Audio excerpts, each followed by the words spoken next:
if you see what we were funding from ECHO in the region 7 years ago, it was mostly disaster preparedness actions. Okay, and based on this disaster preparedness, we were also providing support in case of disaster.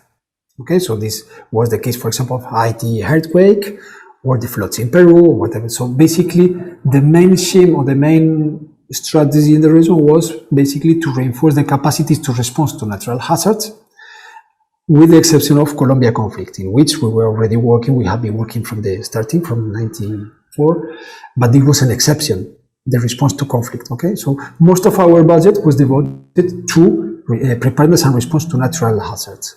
Today, the situation has completely shifted because we are mostly working with complex crises. We have the crisis in Central America and Mexico, with all this displacement of people and people being victim of violence.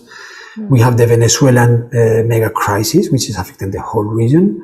And we have the Colombian conflict that is ongoing, together with Haiti. So now today, we can see that most of our budget is devoted to complex crises and non-natural hazards. And it does not mean that natural hazards have stopped.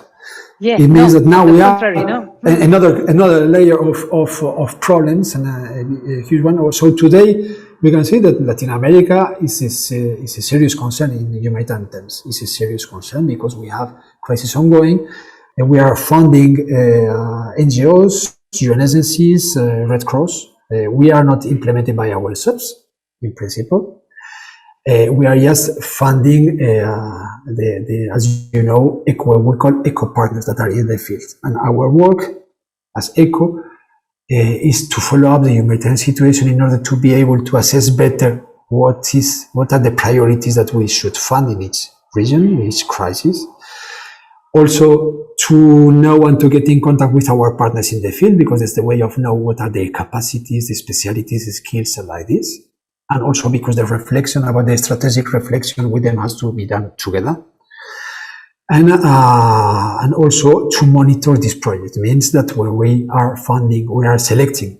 So we make part of the selection. When we receive project proposals, we're supposed to evaluate what is the quality of the proposals, the assessment ideas, and the capacity of the partners, so that we select together with our headquarters what are the best projects to be funded. Once they have been funded, our responsibility is to monitor them. What does it mean to monitor them? Well, to visit them, to verify that the indicators that they have written are properly followed, are properly achieved, to follow up that the budgets are expended, that they are respecting their policies and our policies in terms of gender, resilience, food security, etc.